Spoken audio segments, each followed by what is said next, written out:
So we get to the vacation that Carol has with Zosha while Manusos is undergoing his solitary confinement torture. Carol has decided she doesn't want to go through that a second time. Who can blame her? So she goes on a vacation with Zosha, presumably until Manusos cracks and requests that they come back. Unfortunately, the vacation was cut short thanks to Zosha reminding Carol of the fact that her eggs that she froze with Helen are going to be used as stem cells. But before we get to that, let's just take a look at what Carol is reading. She's reading a book called The Left Hand of Darkness by Ursula K. Le Guin. Unfortunately, I have not read this book yet.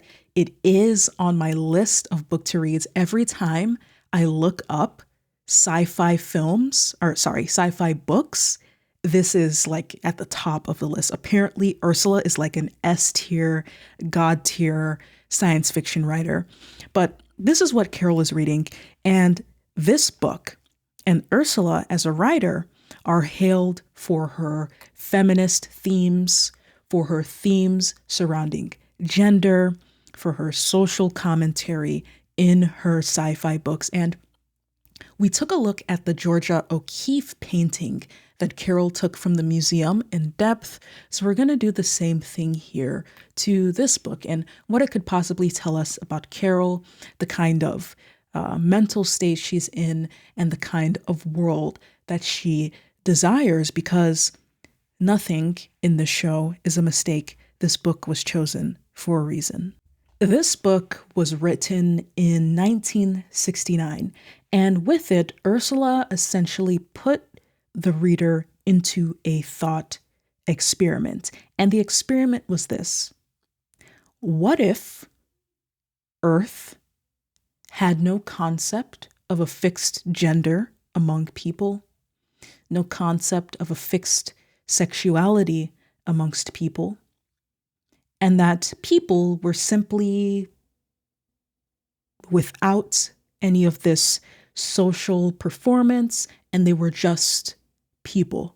Now, the way that that is done in this book is that the main character, who is a man, goes to a planet that he is supposed to, be a sort of a diplomat towards and convince them to join his little group of planets that he's a part of.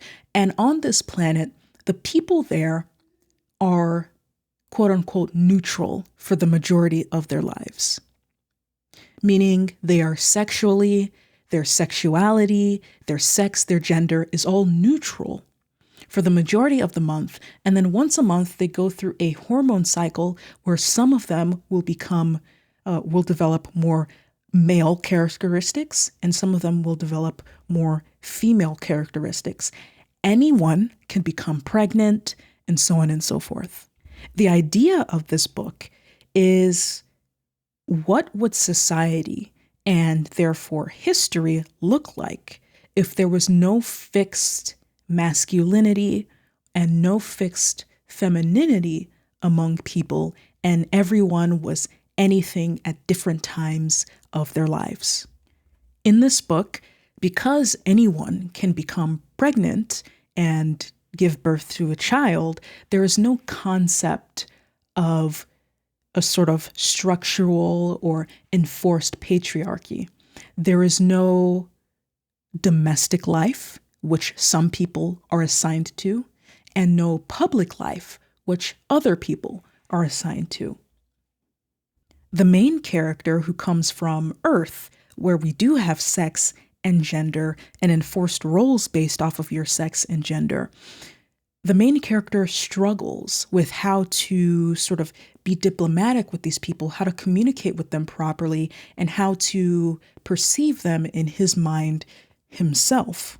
In the book, he repeatedly tries to categorize people as manly or effeminate, but it becomes increasingly difficult as apparently, from what I see in the summary, the character realizes that it's just not like that on this planet.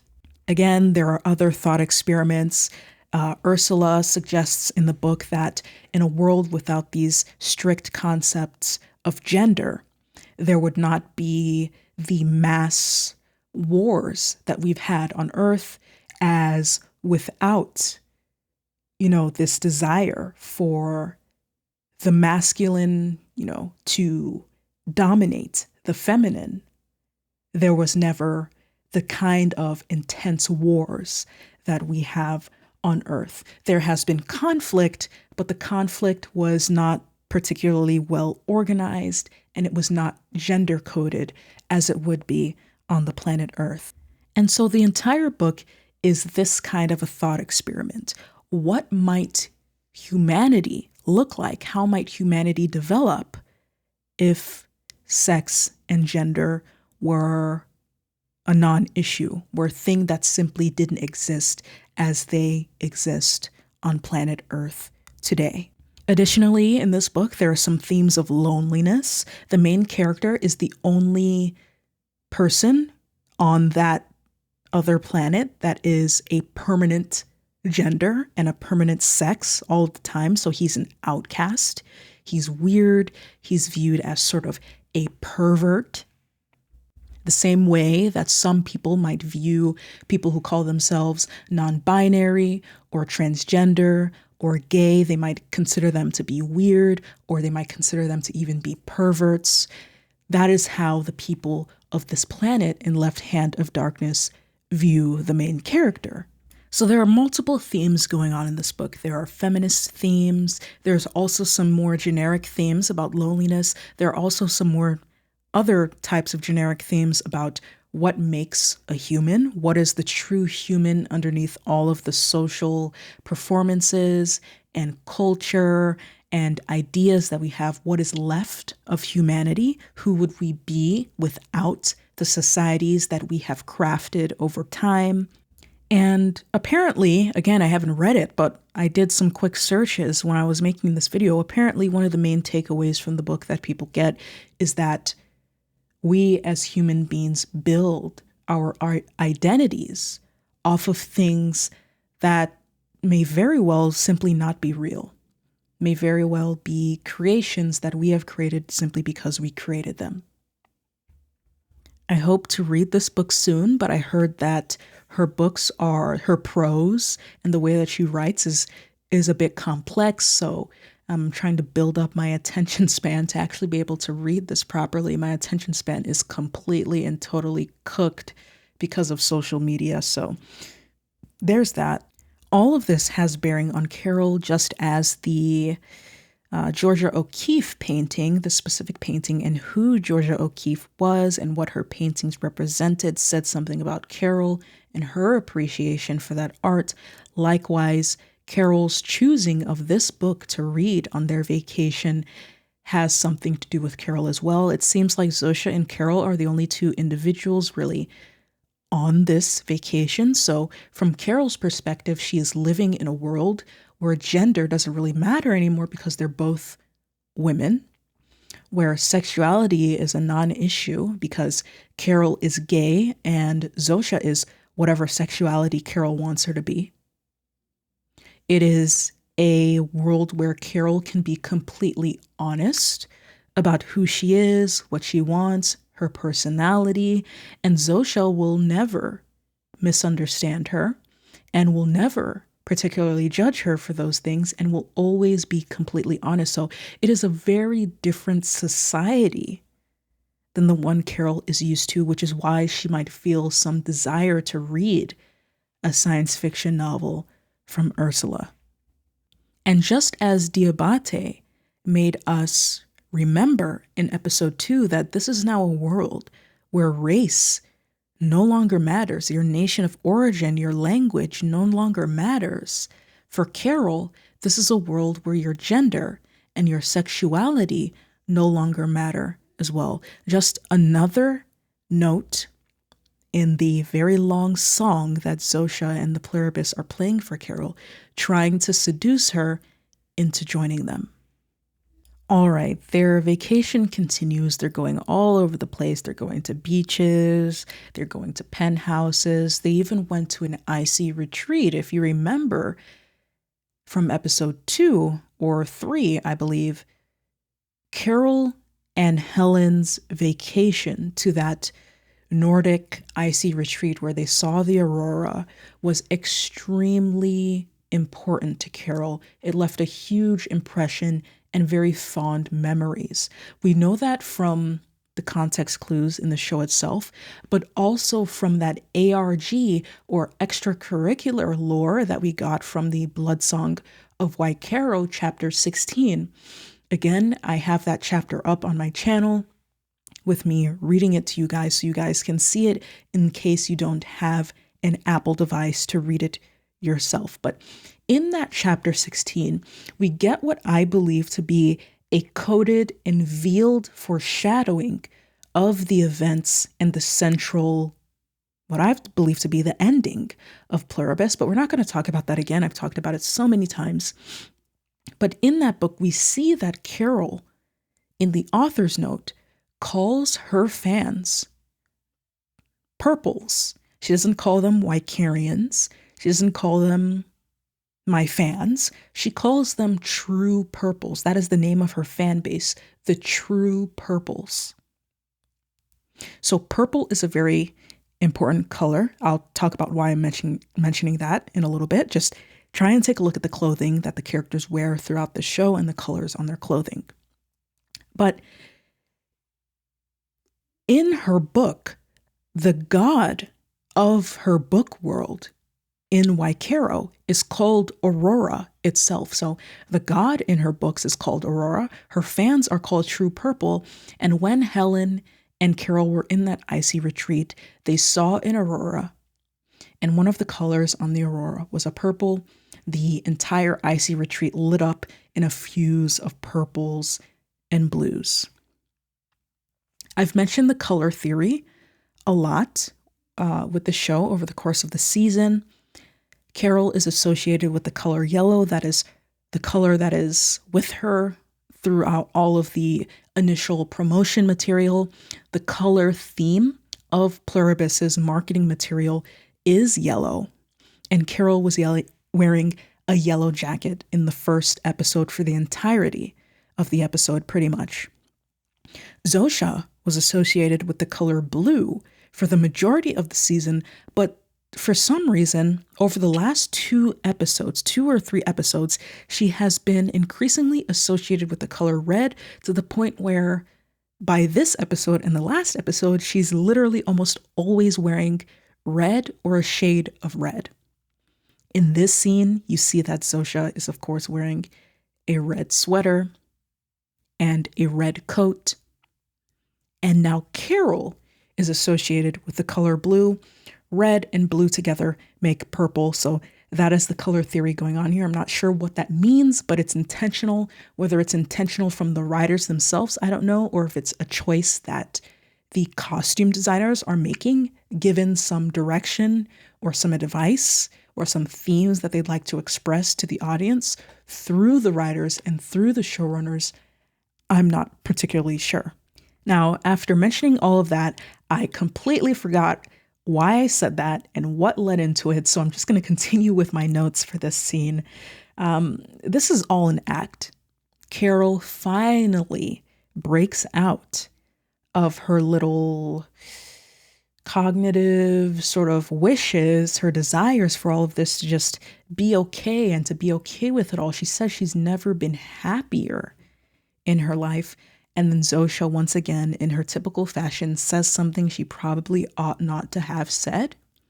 She says, "It only gets better from here," which reminds Carol that the Pluribus is ultimately trying to get her to join them. That is the only goal they have at the end of this. There is no, frolicking for the rest of their lives, ending their lives together, growing old together, getting married. There's really none of that. It's all just a simulation to get Carol to join them.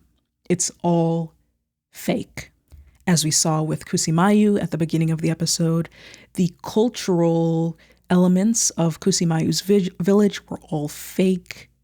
All of the people were behaving in fake manners, saying things they didn't have to say, making remarks about the day, the vibe of the day, making conversation with Kusimayu. All of that was completely fake. As soon as Kusimayu joined them, they ceased talking, they ceased making any noise whatsoever, and they left everything behind. It was all an act. With Diabate, he is very aware that it is all an act, but he doesn't care at the particular moment. We see time and time again that the Pluribus acts and pretends for his benefit to make him comfortable. And then again, we as the audience and Carol herself in the show are reminded that Zosha, as friendly as she seems, as loving and romantic as she seems, it is all an act. The instant Carol joins them, Zosha ceases to talk to Carol, ceases to really interact with her, really, at all. And this entire relationship is completely gone and meaningless and is as if it never occurred. This concept, like we saw in the scene where Carol was arguing with Zosha over Zosha saying that she loves Manusos just as much as she loves her. This concept of the relationship having no unique qualities about it, the relationship between Carol and Zosha having no unique qualities about it on Zosha's end, just like the relationship Carol has with a stranger or the relationship Carol has with a lover, it's all the same to Zosha. That concept doesn't really compute with Carol very well. It doesn't really make sense to her. It is very inhuman. And this is what snaps her out of it, that inhuman quality about the way that Zosha thinks about Carol and Carol's relationship becomes apparent in this scene when she is made privy to the information that Zosha has been hiding from her, which is that they have her stem cells and they are using them to create a quote unquote cure for Carol such that she is able to turn. Now, from the opening scene with Kusimaya, we know that the cure comes in the form of a fume, in the form of a gas. It's not an injection.